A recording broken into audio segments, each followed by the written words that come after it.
Thank you for joining us for our special Black History Month conversation with Dr. Flonzie Brown-Wright. It is both an honor and a privilege to have her with us today. And the topic of our conversation is every generation as an assignment. So without further ado, I'd like to present to you Dr. Flonzie Brown-Wright. Well, thank you so much, Ms.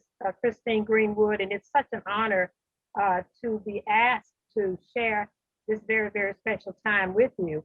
As you know, and most of you know, I want to welcome our other guests too. I think you said Miss Sue and Miss Manning or Miss Mosley, one of them. Yes. It's such an honor because Canton is my hometown. I was actually born in Farm Haven, which is just outside of Canton, but my family moved us to Canton when I was 4 years old. So I could really claim Canton and Farm Haven as my hometown. But I just want to thank you for, again, reaching out to me to ask me to spend this time with you. I love Canton. Canton is my home.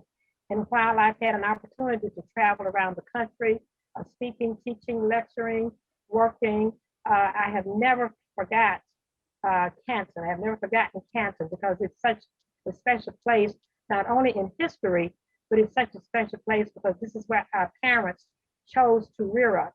And so I love the culture, I love the people, I love Canton's history, and I'm just glad to be with you today. We did talk about a theme that I wanted to just kind of bring forth. Every generation has an assignment. In my travels, particularly on a national scale, many times I'm asked, how do we get here? What do we do? What's our next step? And try to, again, keep the history alive, keep the history accurate. What do we do? Particularly from young college and university students, as well as various audiences as well. And I share because sometimes our people get kind of discouraged because they feel many times we as a people should be farther along in this race for justice and equality than we are. But then I have to give them a history lesson. And that history lesson involves that when our ancestors came to these shores hundreds of years ago, we came as indentured servants, as slaves with no rights, and we were not even considered a whole human being. We were considered 3/5 of a human being. And so to go from in those slave ships to now 2021, I think we have made great progress. I'm the first one to say that. However, there are still many things that need to be done. But just as we look at our ancestors and what they brought their generation as far as they could bring their generation, depending on the next generation to continue the struggle. And that's not a Black struggle, it's not a white struggle, it's a together struggle. Because while we were, as I say, indentured servants, if you will, we cannot carry a separatism and hatred because that doesn't get anybody anywhere. So in trying to do this historical perspective, just as Sojourner Truth, who was the first Black woman to file a lawsuit against her master because her master had her son Peter on his plantation. And of course, in the 1800s, it was unheard of for women to be speaking out in public at various kinds of meetings. But because she felt so strong that her 17-year-old son should be in her home as opposed to on somebody else's plantation, she filed a lawsuit that was able to force her master, Dumas, to allow her to keep her own child. Those are just some of the conditions. So just as Sojourner Truth had an assignment, Harriet Tubman, we know that she made hundreds of trips, freeing hundreds of slaves during the Underground Railroad. She had an assignment. Frederick Douglass had an assignment to open up a newspaper company so that he could talk about and write about the atrocities of slavery. So every generation, the Reconstruction era, those Blacks who were in who were in the legislature back in the day during the Reconstruction time had an assignment. And so every generation has an assignment. Now let's see if I can bring this more contemporary. When I began my work, I and many other people there in Canton, and again, I want to challenge my Cantonian friends. I've been saying this for 30 years, write your stories, write your stories.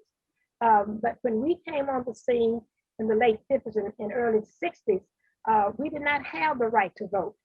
And even though women gained the right to vote 100 years ago, that did not mean Black women.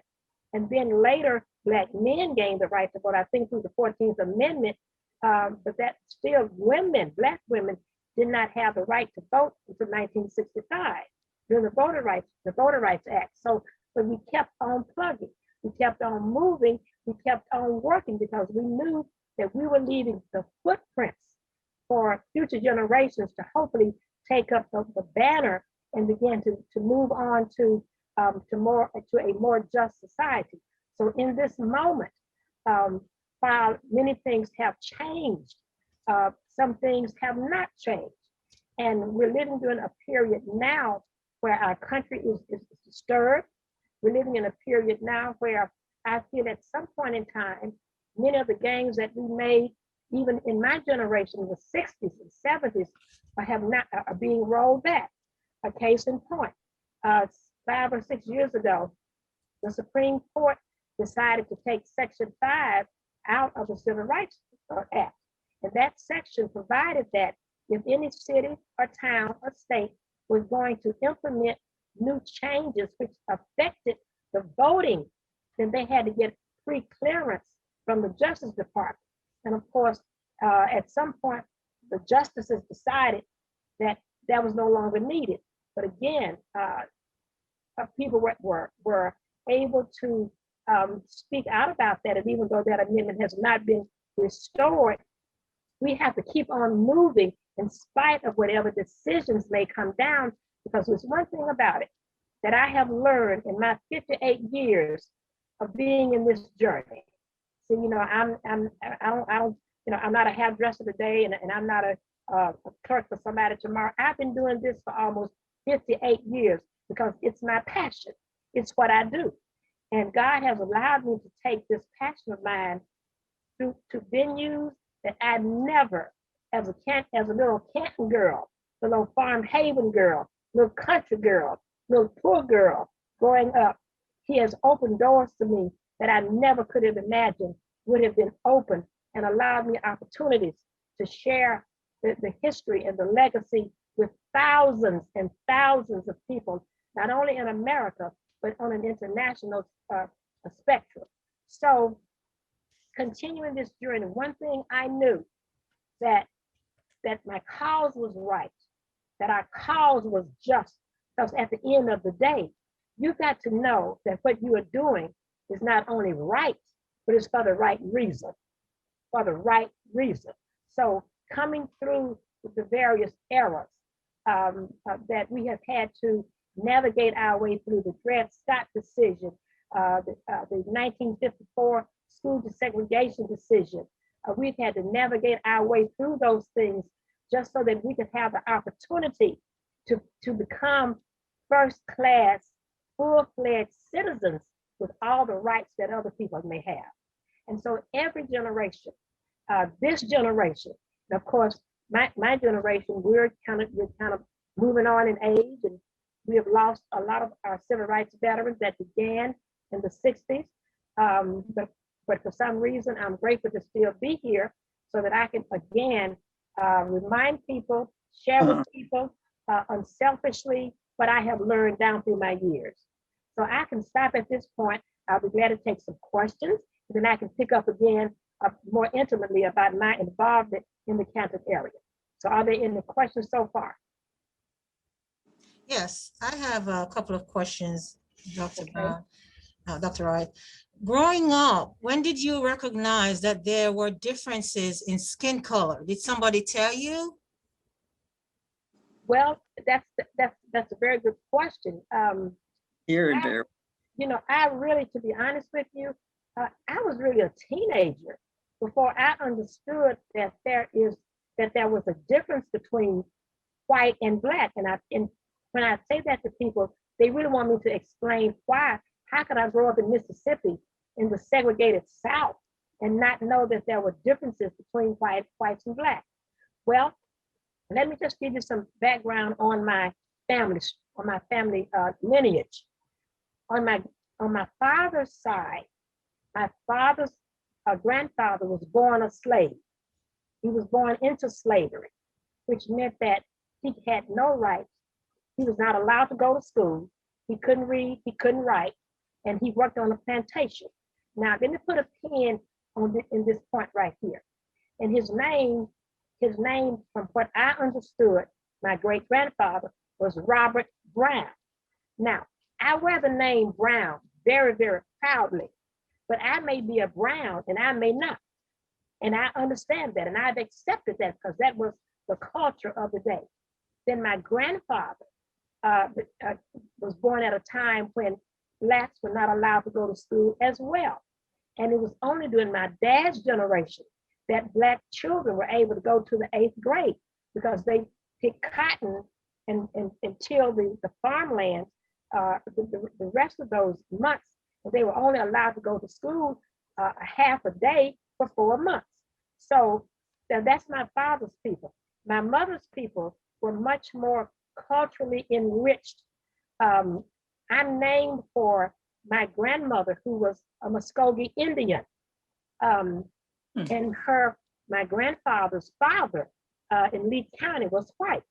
And so we represent the Caucasian, the Irish, the Indian, and the African-American culture. So my mother's people were a little bit more pristine. They were a little bit more educated. They were a little bit more cultured. And so I represent really 5 cultures. So our parents made a concerted effort to keep us from the otherness of racism. And so there was never a talk in our home about black or white or you're inferior or whatever. What I do know is that as a child going to the local school, Cameron Street, we had to walk to school while our white counterpart students rode in a bus. But I never equated that at 12 and 13 years old with systemic racism. So I didn't know a lot about it until I married young, went to California, and then when the Freedom Riders came through Alabama in 1960, when the buses were burned and the folks were beaten and all of that, and I called Mother and I said, well, Mother, what in the world is going on in my home state? And then she broke it down to me that it had been that way all the time, but they did not want us to accept an inferior way of conducting ourselves. They always told us, you can go as far as you can go. You don't have to allow circumstances to define nor to deter you. But as a child, I didn't know what all that meant.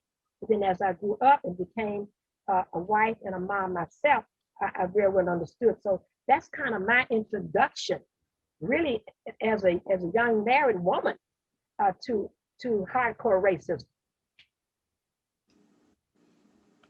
Another question? Yes, I know we've talked earlier and you mentioned that you actually marched with Dr. King. Can you tell us a little bit about your feelings toward him? Well, I can, and as many people will remember, Canton was kind of a hot spot for the Freedom March in 1966 that began by Mr. James Meredith. Now, it didn't begin by Dr. King. Mr. James Meredith in June of 1966 began a one-man's walk against fear. He didn't want any company, he didn't want any news media, but he wanted to demonstrate the 2 things. Number 1, he wanted to show that a Black man could walk down a Mississippi highway without any harm. But what he was going to do for the second purpose was to stop through many of the Delta towns and get people registered to vote. But of course, he began in Memphis, and 18 miles out of Memphis, as we all know, he was shot. So it was at that point that all of the major civil rights organizations, CORE, COFO, SCLC, a SNCC, NAACP, John Lewis's organization, DEP, came together because they felt that they were obligated to carry on the work that Mr. Meredith had begun. And so at that point, it became a march, but the purpose was the same, to come through the Delta towns, get folk registered, stay 2 or 3 days and move on. Well, 2 or 3 days before the marches reached Canton, my telephone rang, because I guess I was out there pretty much then. And so when I answered the phone, because we didn't have any caller ID, and so I answered the phone, and of course, the voice said, is this Flonzie Goodlow? And I said, yes, it is. And I recognized his voice immediately. He said, this is Martin King. I said, yes, sir, Dr. King, how can I help you? His exact words were, I've been told that if I wanted to get something done in Canton, I needed to call you. Well, I was just surprised. So I said, well, what can I do? He said, can you provide food and housing for 3,000 people? And we will be in Canton in 2 to 3 days. But the good part about that, I told him, yes, I can. Because we were so together. Our community was so cohesive. We were so unified. I knew that I could go down to the hollow, and I'm sure Miss Manning, is that Miss Manning or Mosby. Miss Mosby. Okay, hey, Miss Mosby again. And you remember the hollow in Canton. You remember the hollow on Hickory Street where all Blacks have their businesses? Yeah. And so I knew that I could go to all of those restaurant owners. I knew that I could call people up, cook an extra pot of greens, make an extra pot of spaghetti, make bologna sandwiches, hot dogs, to feed all those marchers. So by the time that they arrived in Canton, the community, not just me, I was just a front person, but the community had prepared enough food for those marchers. And then Father Luke Mitchell at Holy Child opened up the gymnasium for people to sleep. And folks were sleeping in homes. They were sleeping on porches. They were sleeping in yards.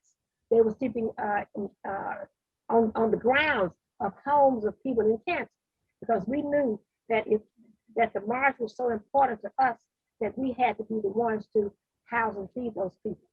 I had an opportunity while Dr. King was in Canton those 2 or 3 days to sit at his feet and learn so much from him.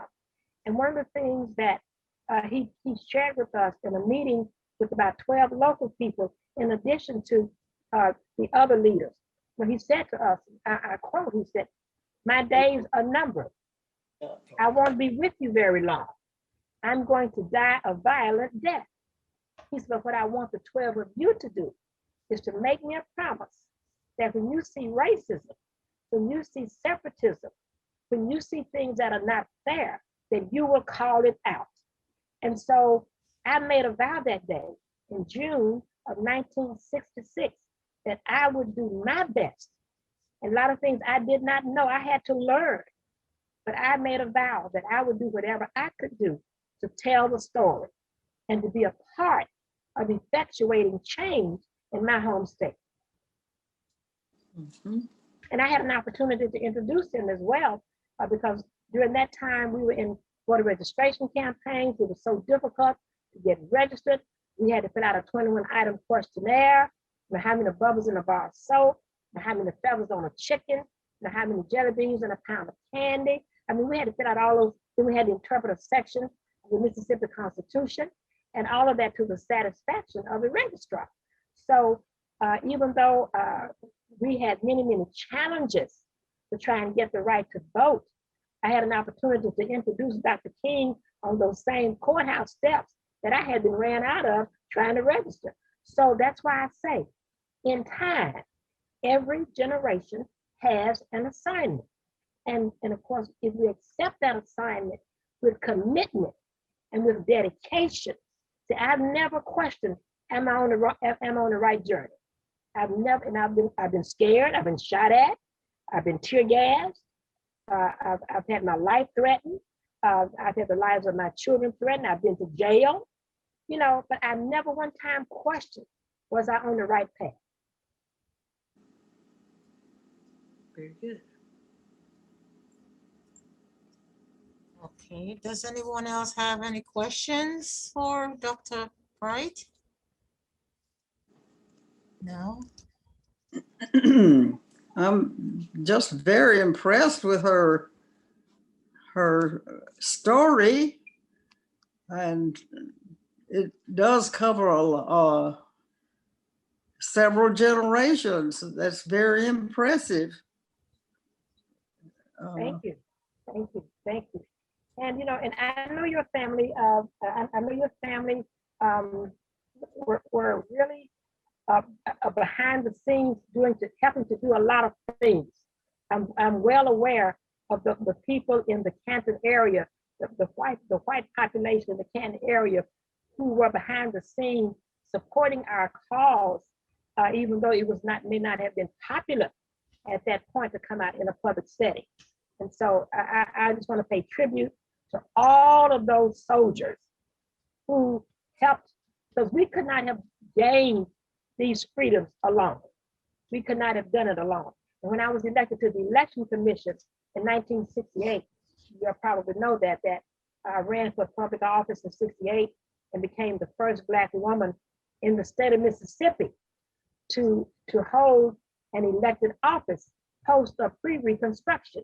And the night of my election, I got a telephone call from one of my comrades who also had been elected that day, a white gentleman. And he told me, he said, I've been watching you for a long time, and I've been told that you were fair.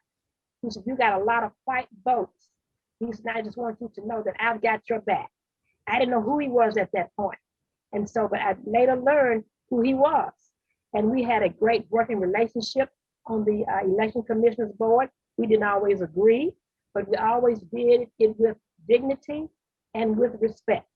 And so, because we brought two different perspectives to the table. And so Canton is such a special place to me. And I just love my little hometown. And I've lived in various places, but I've chosen to come back to Mississippi just to spend whatever days I have left, because this is my hometown. My home area is Canton, Mississippi, and I love it.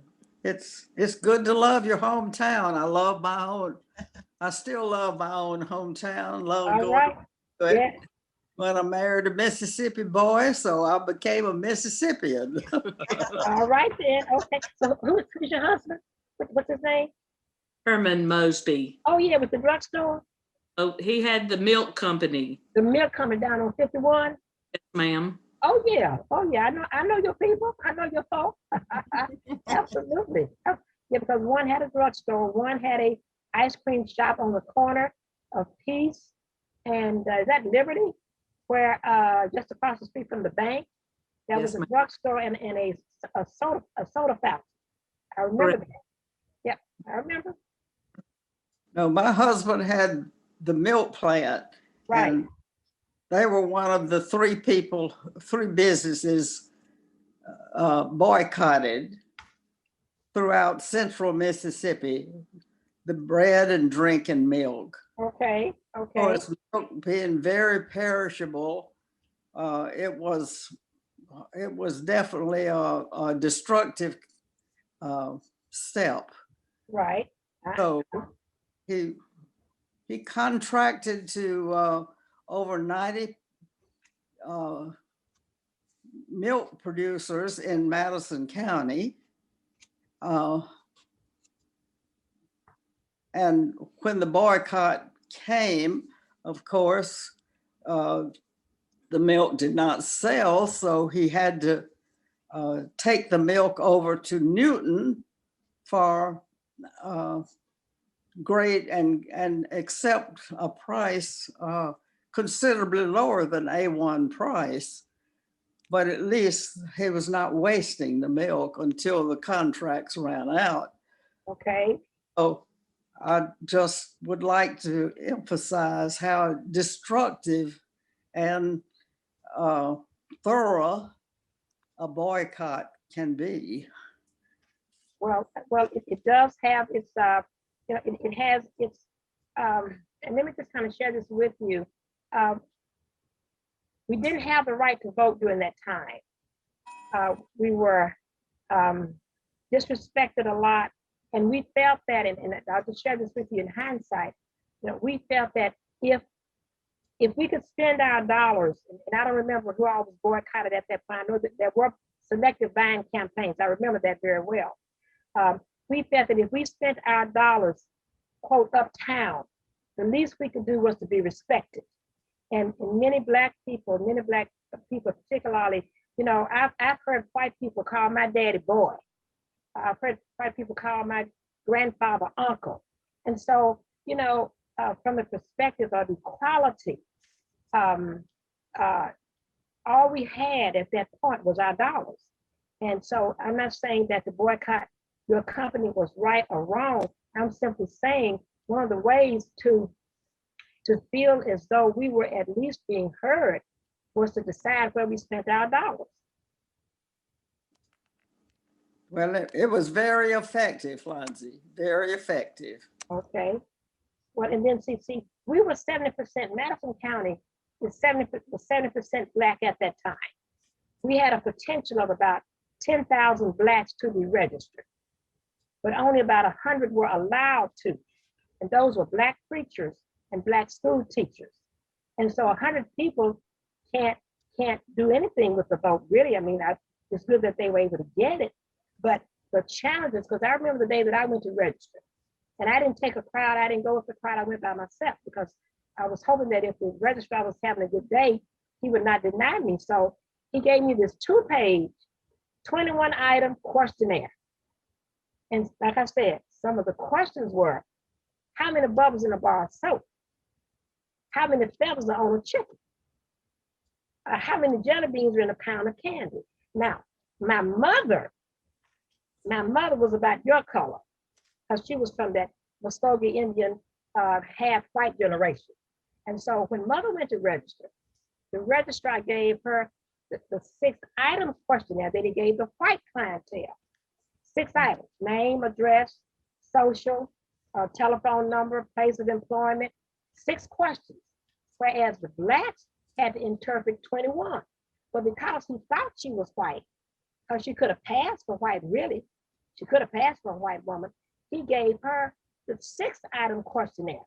So we had to find a way to try and bring about the disposition of that questionnaire. So we had to finally go to court to force the registrar to throw out that questionnaire.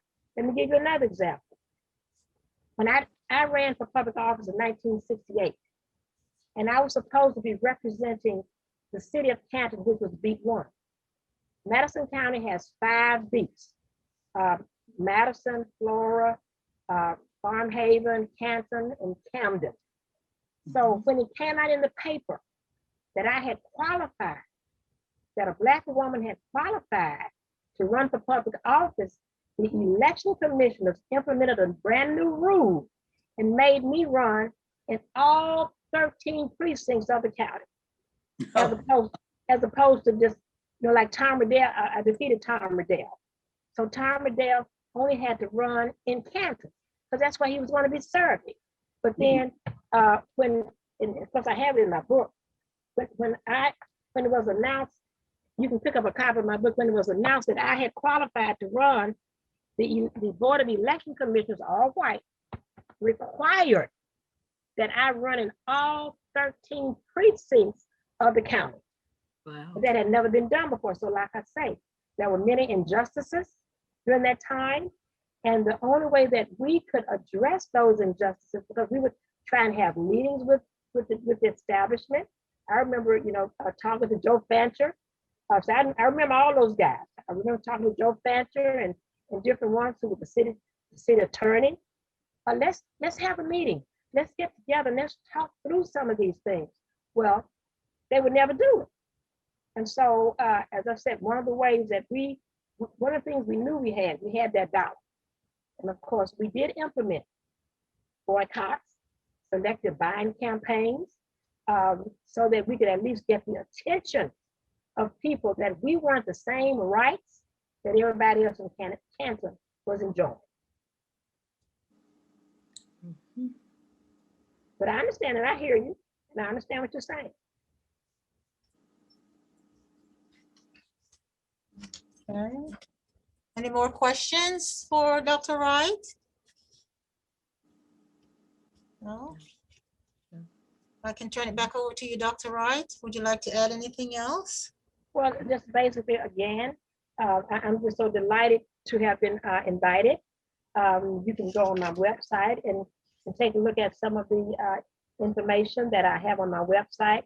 I am a best-selling author.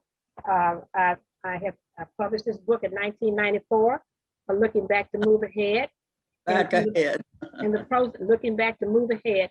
And from the proceeds of this book, I have given $45,000 in scholarship opportunities. I've never had a fundraiser. When I sell books, when I sell my book, and when people give me an honorarium, I put that money up every year. And so when it's school time, I'm able to write a check to kids who are underprivileged. That's, I don't have fundraisers. That's why I say this is my assignment, to try and make educational opportunities better for the generation that's behind me. And so I just want to again thank you, Mrs. Greenwood, and thank you so much for coming on, Ms. Mosby. I would like to have one of your books if you would sign it. Oh, absolutely. Yes, I have an autographed copy for you, Miss Sue. Yes. Yes, I have an autographed copy of her book for you, okay? She has one for you, Mom. Oh, all right. And just write her. I've already autographed it. Just write her name in it, Miss Christine, and then Yes. date it. I don't think I dated them. Okay. Okay, I will. You Okay. just write her name in, because again, this is firsthand from Canton, Mississippi. Not what somebody told me, Mhm. not what I heard, not what I read, but what I lived. Can you imagine me getting calls 2 o'clock in the morning that the Klans were going to kill my children? Not only me, but they were going to kill them. They said, I know where your kids go to school. We're going to kill them. And so what I had to do, Mrs. Mosby, once I got that call about, because I chose to be in the movement. My kids did not. But what it required that I do, every day when they got out of school, I would let them get a little head start in walking home with their friends. And then I would follow them home on another street so that they wouldn't see me, to be sure that they got home safely. And they never knew that until 10 years ago. And my oldest child is up in her 60s. Wow. I never told them because I didn't want them to be fearful when they saw somebody white. I was just trying to get my kids educated and keep my kids safe. But so I've had to do that, ride on another street and just watch them walk home safely, because I was involved in the movement. I had work taken from my father. White people approached my dad and say, your daughter's in that civil rights stuff. If you don't make her get out, we're going to take work from you. And many of them did. Many of his white associates took work from him because I was involved in the movement. But because he was the best, and I want to emphasize that, he was the best electrician, he was the best plumber in Canton. People little by little gave him his work back.